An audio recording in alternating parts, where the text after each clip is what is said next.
आज हम height and distance, ऊंचाई और दूरी के बहुत ही ज़बरदस्त क्वेश्चन करने वाले हैं। और उसके लिए हम पहले बेसिक ट्रिक्स सीखेंगे, बेसिक कॉन्सेप्ट सीखेंगे कि कॉन्सेप्ट से ट्रिक कैसे बनेगा। तो मैं आपको सारी चीज़ें बताऊंगा कि जो डायरेक्ट ट्रिक अप्लाई होगी क्वेश्चन में, लेकिन वो बनी कैसे है, वो सारी चीज़ें।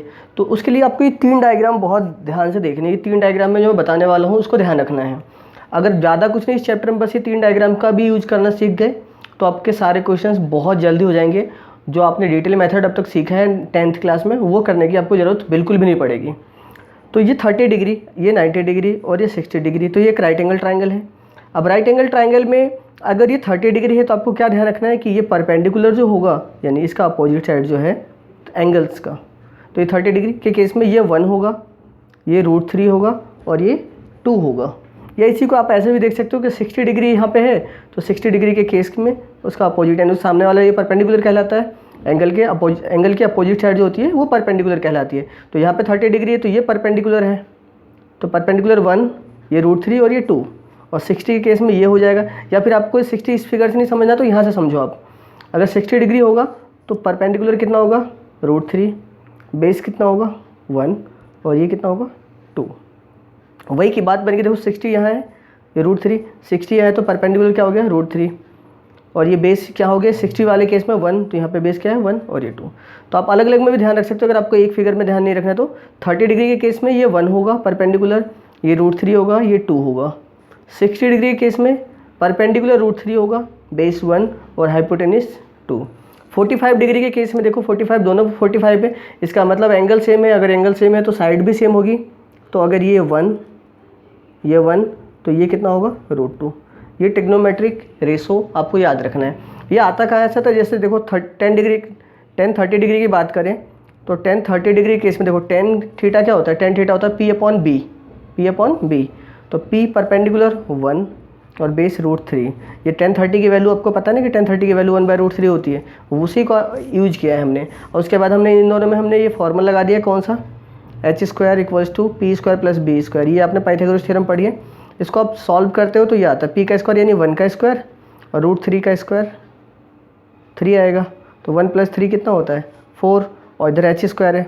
उसके बाद जब इसका आप रूट निकालेंगे तो h = कितना आएगा 2 आने वाला है। h की वैल्यू कितनी आ जाएगी 2, यहाँ पर रूट चढ़ जाएगा और ये 2 निकल के आ जाएगा। तो ये कहानी इसी से बनी हुई है, इस कॉन्सेप्ट से कि डिग्रीज की वैल्यू लेके। ओके, तो आपको 3 डायग्राम ध्यान रखने हैं जो मैंने आपको बता दिया है। ओके, बाकी अगर आप ये भी याद रख सकते हो तो बेस्ट है, और ये आपको याद हो चुका होगा क्योंकि ट्रिग्नोमेट्री चैप्टर आपने पढ़ लिया है। मैंने ट्रिग्नोमेट्री की 6-7 वीडियोज़ बना दी है जिसमें आपको पूरा शॉर्ट ट्रिक समझाया हुआ है। लगभग 90 क्वेश्चन हमने सॉल्व किए, 91 क्वेश्चन। और उसके बाद डिटेल मेथड की जो 10th के लिए है उसके लिए भी 13 वीडियो बना रखी है। तो ट्रिग्नोमेट्री आपने सीख लिया तो ये अब समझने में टाइम ज़्यादा लगेगा नहीं। आइए इनका यूज आगे हमें कैसे करना है, क्या करना है वो समझते हैं। हाइट एंड डिस्टेंस में कुछ कॉमन डायग्राम्स भी होते हैं जिनका यूज बहुत बार होता है, बहुत सारे क्वेश्चनों में इसी टाइप के डायग्राम बनते हैं। तो कुछ कॉमन डायग्राम्स के लॉजिक्स भी समझते हैं जिससे हम क्वेश्चन को और जल्दी कर सकें, बिना पेन चलाए सिर्फ ऑप्शन देख के हम टिक कर सकते हैं। तो उनके पीछे लॉजिक क्या है वो मैं समझाता हूँ। जैसे इस टाइप का डायग्राम आपने देखा होगा, बहुत बार बनता रहता है कि यहाँ कोई मीनार है और कोई पॉइंट है, वो पॉइंट से मीनार का जो एंगल ऑफ एलिवेशन है वो 30 डिग्री बन रहा है, और फिर उसके बाद कुछ और आगे चल के जाता है तो 60 डिग्री। अच्छा, एंगल ऑफ एलिवेशन और डिप्रेशन की बात करें तो हमारे लिए जब हम कॉम्पिटिटिव एग्जाम्स के लिए पढ़ते हैं तो हमारे लिए एंगल ऑफ एलिवेशन और डिप्रेशन में कोई फ़र्क नहीं रह जाता। एंगल ऑफ एलिवेशन क्या होता है, जब नीचे से ऊपर की तरफ आप देखते हैं, जैसे नीचे से आप सूरज को ऊपर की तरफ देख रहे हो या बिजली के खंभे को देख रहे हो, तो जो एंगल बनता है उसे एंगल ऑफ एलिवेशन बोला जाता है, उन्नयन कोण। और जब आप ऊपर बिजली के खंभे पर बैठकर मान लो नीचे की तरफ देख रहे हो तो एंगल जो बनेगा आपकी आंखों से, जो एंगल नीचे की तरफ बनेगा उसे बोलते हैं एंगल ऑफ डिप्रेशन यानी अवनमन कोण। लेकिन कॉम्पिटिटिव एग्जाम में उसका कोई रोल नहीं होता, क्योंकि जैसे मान लो अगर आप ऊपर यहाँ बैठे हो खंबे के ऊपर, पोल के ऊपर, और यहाँ से आप देख रहे हो तो एंगल ऑफ डिप्रेशन बनेगा। तो एंगल ऑफ डिप्रेशन का मतलब मान लो अगर यहाँ पे अब 30 डिग्री अगर बनता है ना, ये 30 डिग्री, तो उस केस में देखो ये और ये पैरेलल लाइन होगी और ये ट्रांसवर्सल, तो अल्टरनेट एंगल से दोनों एंगल बराबर ही हो जाता है। इसलिए कॉम्पिटिटिव एग्जाम में इसका कोई मतलब नहीं रह जाता। एंगल ऑफ एलिवेशन बोला जाए, डिप्रेशन बोला जाए, वो उसका हमारे लिए कोई यूज नहीं है, सिर्फ हमारे लिए एंगल का यूज है। ओके, तो आप उसे भूल जाओ। एक टर्म तो और आपके लिए और आसान हो गया कि डिप्रेशन और एलिवेशन से हमारे लिए कोई लेना देना नहीं है। अब देखो इस क्वेश्चन में हम कैसे अप्लाई करेंगे, क्या करेंगे, उन चीज़ों का जो हमने डायग्राम सभी देखे हैं। ये 60 डिग्री है, 60 डिग्री, तो 60 के केस में ये कितना होता है √3 और ये पार्ट कितना होगा 1। ओके, लेकिन अगर पूरे डायग्राम की बात करें, होल ट्राइंगल जो पूरा बड़ा वाला ट्राइंगल है, तो ये 30 डिग्री है। अगर एंगल 30 है तो परपेंडिकुलर 1 होना चाहिए था, और नीचे वाला पार्ट कितना होना चाहिए, √3, ये बेस। अगर पूरे डायग्राम की हम बात करें तो छोटे वाले की बात करें तो ये √3 और ये 1, लेकिन बड़े वाले के अकॉर्डिंग क्योंकि एंगल चेंज है तो ये 1 और ये √3। अब देखो फिगर, एक ही फिगर में ये लाइन बेसिक दो अलग अलग लाइन है, परपेंडिकुलर तो सेम ही है, तो ये दोनों वैल्यू तो सेम होनी चाहिए थे ना।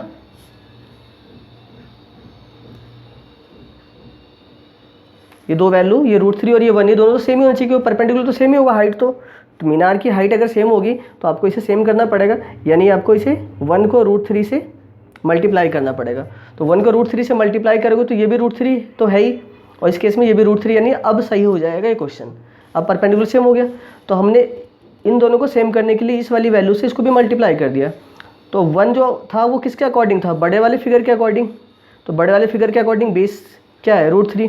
तो अगर हमने यहाँ वाले पार्ट को √3 से मल्टीप्लाई किया तो हमें नीचे भी √3 से मल्टीप्लाई करना पड़ेगा। तो ये कितना आ जाएगा, 3। अभी टोटल यूनिट 3, टोटल 3 यूनिट हो गया। 3 में से ये वाला पार्ट, इतना हिस्सा कितना है, 1। अगर ये 1 हुआ, 3 में से अगर 1 घटा दोगे तो ये जो d की वैल्यू है कितनी होगी, 2। ये 2 यूनिट होगा, ये 1 यूनिट होगा, टोटल मिलाकर कितना, 3 यूनिट।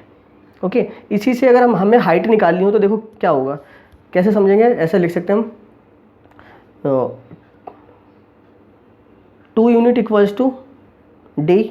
2 यूनिट जो है वो डिस्टेंस के बराबर, d हमने डिस्टेंस मान लिया यहाँ से यहाँ तक के डिस्टेंस को। ओके, और ये हाइट है, तो 2 यूनिट्स बराबर d। तो 1 यूनिट की वैल्यू क्या होगी, ये हम कॉन्सेप्ट बना रहे हैं, ध्यान रखना, बड़े ध्यान से समझना। एक बार समझने में थोड़ी सी शुरू में प्रॉब्लम होगी, बट समझ में आते फिर आप देखो बहुत इंजॉय करोगे। ये 2 अपॉन में आ जाएगा, 2 की वैल्यू इतनी है तो 1 की वैल्यू निकाल के डिवाइड करना पड़ेगा।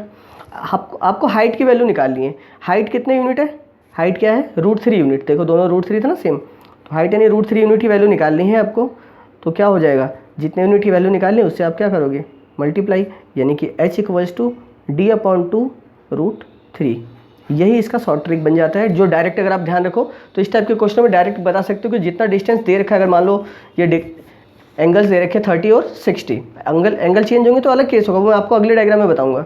30 और 60 है, यहाँ की डिस्टेंस दे रखी है, तो आपको हर बार क्या करना है, उसको 2 से डिवाइड करना है, यानी आधा। मान लो अगर ये 40 मीटर होता तो ये कितना कर देते हैं हम, 20 और 20 √3, 20 √3 यानी 20 √3, वही आंसर हो जाता। ओके, तो इस तरीके से आप समझ सकते हो। तो 30 और 60 के केस में आपको ये, अगर ये कंडीशन याद रखते हो तो ज़्यादा अच्छा है, और नहीं तो आपको जैसे मैंने बताया चेंज करना है, पूरा कन्वर्जन आप ध्यान रखोगे तो पूरा सॉल्व करोगे, आंसर आ जाएगा। ये भी आसानी, कोई बड़ी बात नहीं। अभी जब मैं क्वेश्चन में अप्लाई करूँगा तो आपको बहुत अच्छे से और समझ में आएगा। अभी तो सिर्फ मैं थोड़ा सा पहला डायग्राम समझा रहा हूँ, तो आपको हो सकता है थोड़ा कम समझ में आ रहा होगा, बट वीडियो को एंड तक देखोगे तो आपके सारे कॉन्सेप्ट क्लियर हो जाएंगे। ओके, तो एक कंडीशन ये अपनी नोटबुक में आप इसे नोट कर लेना और ये डायग्राम बना लेना, ठीक है। दूसरा डायग्राम देखते हैं। दूसरे डायग्राम में जैसे पिछले में क्या था, 30 और 60, अब एंगल अगर चेंज हुआ 30 और 45। अच्छा, इस बात का भी ध्यान रखना, अगर आपको डायग्राम बनाना पड़े, खुद से बनाना पड़े, तो आप हमेशा ध्यान रखना इस पिलर के या टावर के पास वाला जो एंगल होगा बड़ा एंगल होगा। जितना दूर जाओगे एंगल डाउन हो जाता है, कम हो जाएगा। तो अगर आपको कन्फ्यूजन है कि कौन सा एंगल कहाँ बनेगा, तो हमेशा पास वाले एंगल को बड़ा रखना और दूर वाले को छोटा। ओके, ध्यान रहेगा, ये बेसिक चीज़ें। अब ये 30 और 45 के केस में h इक्वल्स टू हमेशा d/2। देखो d/2 पिछले क्वेश्चन में भी था, यानी कि इस डिस्टेंस का आधा तो हमें करना ही है, और साथ में अगर 30 और 45 एंगल होगा तब क्या लगा दोगे, √3 + 1। उसमें क्या था, सिर्फ √3 था। तो ये आप बेसिक चीज़ें ध्यान रखोगे, आंसर आपका जल्दी आ जाएगा। अगर आपके पास क्वेश्चन हो, जैसे क्वेश्चन मैं दिखाता हूँ, फिर उसके बाद इसको प्रूव करके दिखाऊंगा कैसे आया ये। जैसे क्वेश्चन है हमारे पास, the angle of elevation of the top of a tower from a point is 30 degree. मान लो कोई टावर है ये और कोई पॉइंट है, यहाँ से इसका एंगल ऑफ एलिवेशन कितना है, 30 degree. Okay, on walking 90 metre towards the tower, यहाँ से टावर की तरफ 90 मीटर चलने पे, मान लो कि ये 90 मीटर है ये डिस्टेंस, इतना हम आगे ट्रैवल किया हमने। The tower, the angle changes to 45 degree, तो एंगल बदल कर कितना हो जाता है, 45 डिग्री हो जाता है। Find the height of the tower, ये हाइट आपको निकालनी है। तो अगर इस केस में आपको पता है, जो मैंने अभी बताया कि h इक्वल्स टू d/2 √3 + 1, ये अगर आपको ध्यान देगा कि इस फिगर में ऐसा होगा, तो आप डायरेक्ट नहीं कर सकते हो कि इसका आधा कितना होगा, 45। तो 45 के 2 ऑप्शन है और √3 + 1 हो गया, कोई सॉल्यूशन की ज़रूरत ही नहीं पड़ी। सेकेंडों में क्वेश्चन होंगे। अभी तो डायग्राम भी बनाना पड़ा, प्रैक्टिस करोगे मेरे साथ साथ धीरे धीरे, जैसे मैं पूरा चैप्टर कंप्लीट करा दूंगा उसके बाद आपको डायग्राम बनाने की भी जरूरत बहुत कम क्वेश्चनों में पड़ेगी। तो आप इसे देख के सिर्फ टिक कर सकते हो। अब ये आया कहाँ से ये मैं बताता हूँ आपको। अब देखो जैसे 45 डिग्री है, तो मैंने अभी आपको बताया था जो स्टार्टिंग के 3 फिगर बताए हैं। 45 केस में क्या होता है, 45 डिग्री के केस में ये 1 होता है और ये इतना पार्ट भी 1 होता है। लेकिन ओवरऑल ये कितना है, 30 डिग्री, पूरे फिगर के लिए 30 डिग्री। तो 30 डिग्री के केस में ये 1 और ये √3, ऐसा ही बताया था। अब ये देखो यहाँ पे तो इस ट्राइंगल के अकॉर्डिंग भी परपेंडिकुलर 1 है और बड़े वाले ट्राइंगल के अकॉर्डिंग भी परपेंडिकुलर क्या है, 1। कोई प्रॉब्लम नहीं है, यहाँ हाइट सेम है, तो हमें इसमें अलग से कुछ मल्टीप्लाई करने की ज़रूरत नहीं है। अब ये देखो ये क्या है, टोटल पार्ट √3 है और ये इतना हिस्सा क्या है, 1। तो ये वाला जो डिस्टेंस है यहाँ से यहाँ तक का, ये क्या हो जाएगा, √3 - 1। ओके, अब जैसे हमने पिछले क्वेश्चन में किया था उसी तरीके से हम यहाँ करेंगे। देखो क्या, √3 - 1 यूनिट = d। जैसे उसमें कितना था, 2 यूनिट बराबर था। अब अगर 1 यूनिट की वैल्यू निकालेंगे हम तो d/√3 - 1। और आपको पता है जब भी ये अपॉन में रूट में नंबर आ जाए तो हमें इसका क्या करना पड़ता है, रैशनलाइजेशन। तो रैशनलाइजेशन कर लेते हैं हर का परिमेयकरण।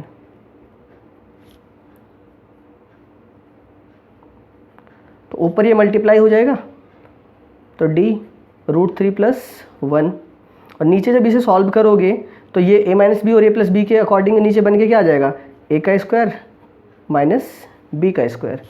तो 1 यूनिट = d और नीचे देखो ये स्क्वायर से कट जाएगा तो नीचे क्या हो जाएगा, 3 - 1 तो 2 होगा। तो d/2 और ये ब्रैकेट में √3 + 1, वही आ गया ना। और ये जो 1 यूनिट है, 1 यूनिट, ये 1 यूनिट ही क्या है, h। तो इसी को हम क्या लिख सकते हैं, h = d/2 √3 + 1। तो ये सारे इस तरीके से सॉल्व होते हैं। अब इतना पेपर में अगर सॉल्व करोगे तो टाइम ख़राब होगा ना, तो थोड़ा और टाइम बचाना है, कॉम्पिटिटिव एग्जाम में और जल्दी करना है हमें। तो जल्दी करने के लिए हमें ये चीज़ अगर कुछ हम एक थोड़ा सा याद कर ले तो क्या दिक्कत क्या है। फॉर्मूले भी जैसे याद करते हो ना, a - b का होल स्क्वायर, समझ लो कि ये भी एक फॉर्मूला है कि 30 और 45 के केस में √3 + 1 होता है। d/2 तो सब में ही होगा, इस टाइप के जो भी फिगर्स बनेंगे सब में d/2 यानी आधा तो हमें ही करना ही है। अच्छा, सिर्फ इससे ये फ़ायदा नहीं कि सिर्फ आप h निकाल सकते हो, इससे आप ये डिस्टेंस भी निकाल सकते हो। क्यों, यहाँ पे जो वैल्यू दे रखी होगी वैल्यू रख देना, क्रॉस इंटू कर देना, आंसर आ जाएगा। क्या प्रॉब्लम क्या है। इससे मान लो जैसे अभी हमने ये निकाला 1 की वैल्यू, तो ये वैल्यू आ जाएगी। वैसे हम अगर ये निकालना होता तो ये भी तो उतना ही होता। तो इस एक मेथड से हम कई सारी चीज़ें बता सकते हैं। और अगर ये याद ना हो तो भी वो 3 डायग्राम याद रखना, हम इस तरीके से लिख के अरेंज करके हम क्वेश्चनों को कर लेंगे। मैं आपको आगे क्वेश्चनों में ज़रूर बताऊँगा। ओके, चलो देखते हैं, नेक्स्ट फिगर देखते हैं। अब आपको क्या ध्यान रखना है, 45 और 60 के केस में ये 3 डायग्राम इस तरीके से बनते हैं जो आपको ध्यान रखना है। एक 30-60, 30 और 45, 45 और 60। यहाँ पे भी देखो बड़ा वाला एंगल पास में है मीनार के, टावर के, और छोटा वाला एंगल दूर है। तो इसको भी हम अगर अरेंज करके सॉल्व करेंगे तो क्या बनेगा, h = d/2। देखो d/2 यहाँ भी आया, √3 तीनों में था, √3 पहले वाले में क्या था, √3, दूसरे वाले में क्या हुआ, अभी जो हमने पिछला क्वेश्चन किया, पिछला डायग्राम √3 + 1, इसमें क्या है √3 + 3 या आगे 3 और फिर प्लस में √3 लिख लो, बात बराबर है, कोई फ़र्क नहीं पड़ता। इसको अरेंज करते हैं, 60 डिग्री है तो 60 के अकॉर्डिंग ये परपेंडिकुलर √3 होना चाहिए और बेस 1। 45 के केस में ये टोटल बेस जो है 1 होगा और ये परपेंडिकुलर भी 1 होना चाहिए, क्योंकि 45 में दोनों एंगल सेम होते तो साइड भी सेम होती है। ओके, अब ये 1, ये भी 1, लेकिन यहाँ पे परपेंडिकुलर सेम नहीं है, ये √3 है तो ये 1 है, तो आपको इसे दूसरे वाले पार्ट को √3 से मल्टीप्लाई करना पड़ेगा। अगर आप यहाँ मल्टीप्लाई करोगे तो यहाँ भी करना पड़ेगा। क्लियर है। अब देखो ये भी √3 हो जाएगा, ये भी √3, यानी परपेंडिकुलर सेम, तो कोई प्रॉब्लम नहीं होने वाली। क्लियर है। तो परपेंडिकुलर सेम हो गया है, ये √3 हो गया। अब ये टोटल पार्ट √3, ये इतना हिस्सा 1, तो √3 में से अगर 1 घटाओगे तो ये वाला हिस्सा आ जाएगा यहाँ से यहाँ तक के डिस्टेंस, तो वो कितना होगा, √3 - 1, पिछले क्वेश्चन की तरह। ओके, अब सॉल्व करते हैं हम आगे। √3 - 1 यूनिट = d, क्योंकि ये जो है अपने आप √3 - 1 यही अपने आप में d के बराबर है, डिस्टेंस जो हमने ली हुई है। तो 1 यूनिट की वैल्यू निकालेंगे तो 1 यूनिट क्या आएगा, कितना आएगा, d/√3 - 1। रैशनलाइजेशन करेंगे जैसे पिछले क्वेश्चन में किया था हमने, ये आपको ने सीखा हुआ है रैशनलाइजेशन, ये सब मैंने आपको रियल नंबर चैप्टर्स में पढ़ाया हुआ है।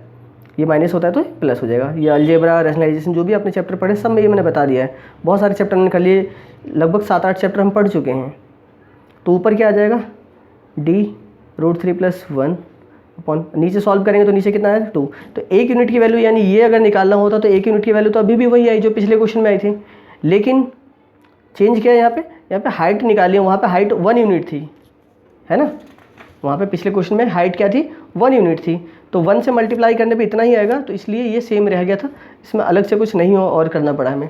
लेकिन यहाँ पे क्या है, हाइट हमारे पास √3 यूनिट है, तो मैं √3 यूनिट यानी कि जिसको हम हाइट बोल सकते हैं की वैल्यू निकालेंगे तो हमें इसे √3 से मल्टीप्लाई भी करना पड़ेगा। तो √3 से मल्टीप्लाई करोगे तो क्या आ जाएगा, d/2, √3 से √3 को करोगे तो कितना आएगा 3, प्लस 1 से √3 को तो √3। Okay, concept clear. अब ये चीज़ें अगर आप ध्यान रखोगे तो आप डायग्राम को सिर्फ डायग्राम बनाओगे, इसे देखोगे कि 45 60 आ रहा है, अच्छा ऐसे निकालना है, सीधा आप क्या करोगे, आधा तो करना ही है। और कई बार तो ऑप्शन में एक ही ऑप्शन ऐसा होगा जिसमें उसका हाफ करके ये लिखा होगा इस तरीके से, बस देख के टिक कर सकते हो। वो कैसे होगा, तो क्वेश्चनों में हम अभी जैसे जैसे हम बुक के सारे क्वेश्चन करेंगे, लगभग 50 क्वेश्चन के आसपास, वो सारे आप करोगे तो अपने आप समझ में आता जाएगा। ध्यान रखना, बहुत बड़े से बड़े क्वेश्चन मैं आपको कराऊंगा बहुत ईजी मेथड से, बिल्कुल गारंटेड। चलो नेक्स्ट देखते हैं, नेक्स्ट डायग्राम। एक इस टाइप का डायग्राम भी है जो काफ़ी पॉपुलर है, जो एग्जाम में आता है कि यहाँ से यहाँ तक की डिस्टेंस a मीटर या a यूनिट दे रखी है, टोटल डिस्टेंस b है, हाइट क्या है h, और ये एंगल हमेशा कॉम्प्लीमेंट्री होगा। ध्यान रखना, इन दोनों का एंगल का सम क्या होगा, कॉम्प्लीमेंट्री, इन दोनों का मिलके सम हमेशा 90 डिग्री होना चाहिए। तो अगर एक एंगल थीटा होगा तो दूसरा क्या होगा 90 माइनस थीटा। तो इस केस में h बराबर हमेशा √AB होता है, जो आपने 10th क्लास में प्रूव करना सीखा होगा। तो यहाँ पे हमें प्रूव तो नहीं करना, हमें ये डायरेक्ट ध्यान रखना है, लेकिन ये होता कैसे वो आपको बता देता हूँ। सॉल्यूशन ये आप खुद से कर लोगे, चलो मैं बता देता हूँ, कोई बात नहीं। देखो, अगर इस वाले फिगर में, क्योंकि हमारे पास यहाँ पे एंगल तो है नहीं, तो 1 और √3 ऐसा कुछ तो हम ले नहीं सकते, तो एक एक फिगर को हमें सॉल्व करना पड़ेगा पूरा डिटेल। तो ये परपेंडिकुलर और ये बेस, तो perpendicular upon base tan theta में होता है, तो tan theta upon tan theta equal to p/b, तो tan थीटा p/b, परपेंडिकुलर क्या है x और बेस क्या है h। ओके, इसे हम ऐसे ही छोड़ देते हैं, एक इक्वेशन मान लेते हैं। दूसरे केस में tan 90 माइनस थीटा, बड़े वाले ट्राइंगल में, यहाँ पे भी p/b होगा, तो h क्या है, p क्या है h, और बेस क्या है b। लेकिन 90 माइनस थीटा यहाँ पे थोड़ा सॉल्व करना पड़ेगा हमें से, तो tan 90 माइनस थीटा क्या होता है, cot थीटा, cot थीटा बराबर h/b। ओके, उसके बाद क्या है, इसको अगर हम चेंज कर लेते हैं, वैसे तो tan theta into cot theta बराबर 1 होता है, तो हम चाहे तो इसको मल्टीप्लाई 1 और इक्वल्स टू में इनको मल्टीप्लाई कर सकते हैं। अदरवाइज हम बहुत सारे मेथड से cot को हम 1/10 में चेंज कर लेते हैं। cot क्या होता है 1/10 थीटा। ओके, अब क्रॉस इंटू कर लेते हैं इसे, तो क्रॉस इंटू करके जब सॉल्व करोगे तो tan theta is equals to, ये क्या बन जाएगा, ये h tan थीटा हो जाएगा, और ये इधर b हो जाएगा, तो tan थीटा बराबर b/h। कोई डाउट तो नहीं होना चाहिए, बिल्कुल ये बटे में आ गया। अब ये हमारे पास सेकंड इक्वेशन बन गई, फर्स्ट और ये सेकंड, यहाँ पे भी tan थीटा, यहाँ पे भी tan थीटा, दोनों अगर ये इक्वल है तो ये दोनों भी क्या होंगे, इक्वल। तो अगर ये दोनों इक्वल होंगे तो इसे इक्वल में रख लो, h/a equals to b/h। Cross into कर लेते हैं, तो h² इक्वल्स टू ab, और जब स्क्वायर हटाओगे तो इस पर रूट आ जाएगा, तो h बराबर √ab। तो ये इस तरीके से आपने 10th में प्रूव करना सीखा होगा, जिसको हम अपने ट्रिक के रूप में यूज़ करेंगे कि हम हमेशा ध्यान रखेंगे अगर ये कंडीशन बन रही होगी तो √ab होगा। क्वेश्चनों पे कैसे अप्लाई होगा वो तो हम आगे वीडियो में देखेंगे। ओके, तो एक इस चीज़ को भी नोट कर लेना आपने, ये सारी चीज़ अपने कॉपी में नोट कर लेना। एक बार सिर्फ 7-8 चीज़ें मैं बताऊँगा, उसके बाद चैप्टर फिनिश हो जाएगा बहुत आराम से, बहुत मज़े से, और 2 क्वेश्चन हर बार एग्जाम में आते हैं इसके। चलो नेक्स्ट देखते हैं। और एक और ये डायग्राम आपको और ध्यान रखना है, बस क्या कि इस टाइप का अगर डायग्राम बन रहा है, 2 टावर हैं, एक टावर के बॉटम से दूसरे टावर के लिए एंगल ऑफ एलिवेशन कोई बन रहा है, कुछ भी θ1 मान लो, दूसरे टावर के बॉटम से पहले टावर के लिए टॉप पे एंगल ऑफ एलिवेशन बन रहा है, जिसको थीटा 2 बोला है हमने। इसकी हाइट h1 या d1 कुछ भी दे रखी है, इसकी हाइट d2 या h2 कुछ भी दे रखी है, और ये नीचे वाली वैल्यू को x हमने मान लिया है। तो उस केस में, और ये भी ध्यान रखना कि थीटा 1 प्लस थीटा 2 यानी दोनों का सम हमेशा 90 डिग्री होना चाहिए, कॉम्प्लीमेंट्री। उस केस में आपको हमेशा ये ध्यान रखना है कि h इक्वल टू क्या होगा, under root h1 multiply x equal to under root h1 multiply h2, या इसी को आप ऐसा भी लिख के याद रख सकते हो, क्योंकि हमने h1 या d1 कुछ भी मान सकते हैं। तो x equals to under root d1 d2। Okay, इससे हम बहुत सारी चीज़ें निकाल सकते हैं। मान लो जो भी कंडीशन में, मान लो h1 दे रखा है, x दे रखा है, h2 निकालना है, तो हम h1 की वैल्यू रख देंगे, x की वैल्यू रख देंगे, h2 को छोड़ देंगे, ये रूट हटाएंगे, वो इधर आके स्क्वायर हो जाएगा। सॉल्व करके मतलब इस पर वैल्यू पुट करके हम बहुत सारी चीज़ें इसी डायग्राम में हम निकाल सकते हैं। तो ये केस आप जरूर याद रखना। ओके, अब इसके बाद हम क्वेश्चनों पे कैसे अप्लाई, इसके अलावा और भी फिगर्स बनते हैं बट उसको याद करने की ज़रूरत नहीं है, वो कैसे अप्लाई करेंगे। जो मैंने स्टार्टिंग में आपको 3 डायग्राम बताए हैं, 30 डिग्री का केस, 45 का और 60 डिग्री का केस, वो ध्यान रखना। उससे मैं सारे क्वेश्चन आपको सॉल्व करके दिखा दूंगा और आप भी सीख जाओगे। ओके, तो हम बुक का Delhi polytechnic maths practice book, जिसकी PDF भी आप लोगों ने, बहुत सारे लोगों ने परचेज कर लिए, और मार्केट में भी बुक्स जब तक मिल रही थी लॉकडाउन से पहले तो लोगों ने ली थी, बाकी PDF आप चाहे तो ले सकते हैं। उस बुक के क्वेश्चन स्टार्ट करने जा रहे हैं। तो आज का पहला question, a man standing in the sun, a man standing in the sun यानी एक सूरज के रोशनी में एक आदमी खड़ा है, finds that his shadow is equals to his height, उसकी परछाई जो है उसकी हाइट के बराबर है। बस लग गया टिक, इतना पढ़ते ही लग गया, 45 डिग्री होगा। The angle of elevation of the sun at that time is, क्या होगा, जैसे मान लो कोई आदमी है ये, ओके, वही सूरज की रोशनी में खड़ा है, तो उसकी परछाई जो बनेगी, परछाई नीचे बनेगी, परछाई इधर कहीं आ रही होगी। तो ये बोला गया है कि इसकी हाइट और इसका शैडो ये दोनों इक्वल है। तो ये कब होता है इक्वल, ये मैंने आपको बताया था, ये 45 डिग्री के केस में ही होता है ना। दोनों, अगर दोनों साइड इक्वल होगी तो दोनों एंगल भी इक्वल होंगे, राइट एंगल बनेगा तो 45। तो बस देखते टिक करना है। तो अब ये क्वेश्चन पढ़ते ही आप टिक करना सीख जाओगे। क्लियर? अब मैं आपको डिटेल सॉल्यूशन नहीं बताऊंगा, अब सारे जिस तरीके से सॉल्यूशन करना है डायरेक्ट जल्दी से, वो कैसे करना है वो सिर्फ इतना पढ़ते ही हमें समझ में आ गया कि दोनों अगर इक्वल है तो 45, क्योंकि मैंने बताया था ये 1 45 पे ये 1 और ये √2 होता है, तो ये दोनों सेम होंगे, इसका मतलब ये 45 डिग्री होगा। याद है ना, फर्स्ट डायग्राम, फर्स्ट पेज पे जो मैंने बताया था, ये चीज़ें, ये दोनों इक्वल होंगे तो 45 डिग्री होता है। ओके, चलिए सेकंड क्वेश्चन लेते हैं। If the shadow of a minar on the horizontal ground, if the shadow of a minar, परछाई मीनार की, हॉरिजॉन्टल ग्राउंड, हॉरिजॉन्टल इस तरीके से, ये is equals to the height of the minar, इधर मीनार है, ओके, इसकी शैडो जो है ना हॉरिजॉन्टल, ये वर्टिकल होता है और ये हॉरिजॉन्टल होता है। तो ये दोनों क्या है, ground is equal to the height of the minar, यानी इसकी हाइट और इसकी शैडो, इन दोनों की लेंथ क्या है, इक्वल है। तो दोनों इक्वल है, इसका मतलब अगर ये 1 यूनिट है तो ये भी 1 यूनिट, तो ये क्या होता है √2, और इसकी ये केस कब बनता है, जब 45 डिग्री होता है यहाँ भी, 45 होता है यहाँ भी, और ये होता है 90 डिग्री। तो ऑप्शन ए करेक्ट, क्योंकि आपसे पूछा क्या है, then the angle of elevation of the sun, तो 45 डिग्री।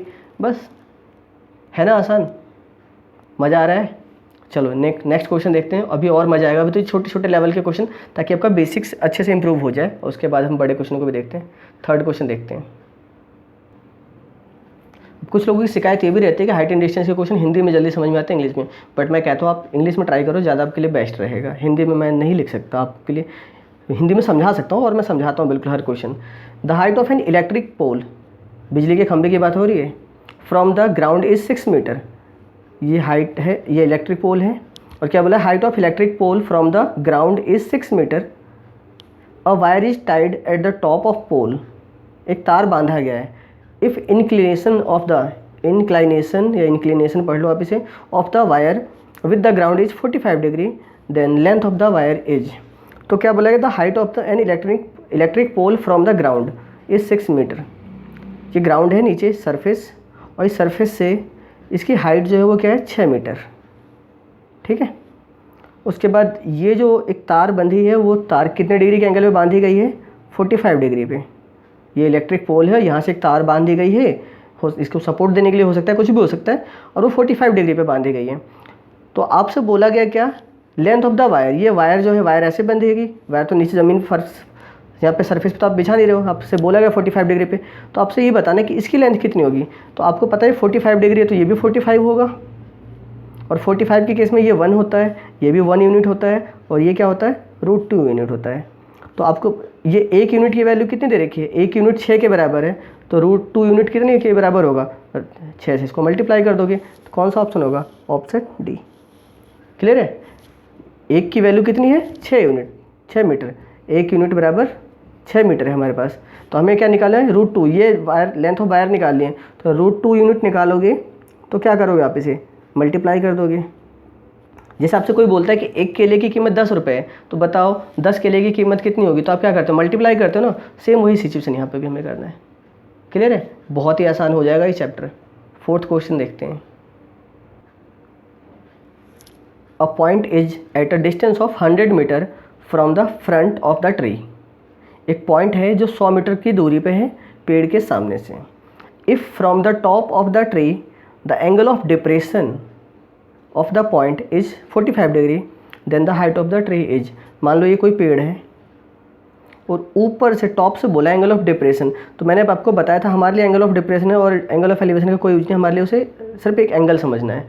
क्योंकि अगर एंगल ऑफ डिप्रेशन यहाँ से 45 डिग्री बनेगा भी, तो आपको पता है ये लाइन और ये लाइन पैरेलल होगी, ये ट्रांसवर्सल है, तो ये भी 45 ही हो जाएगा। तो इसलिए हमें डिप्रेशन समझने से कि कोई मतलब नहीं है, जो भी है हमारे पास इसका ये हमारे लिए एक अनयूज्ड है कॉम्पिटिटिव एग्जाम में।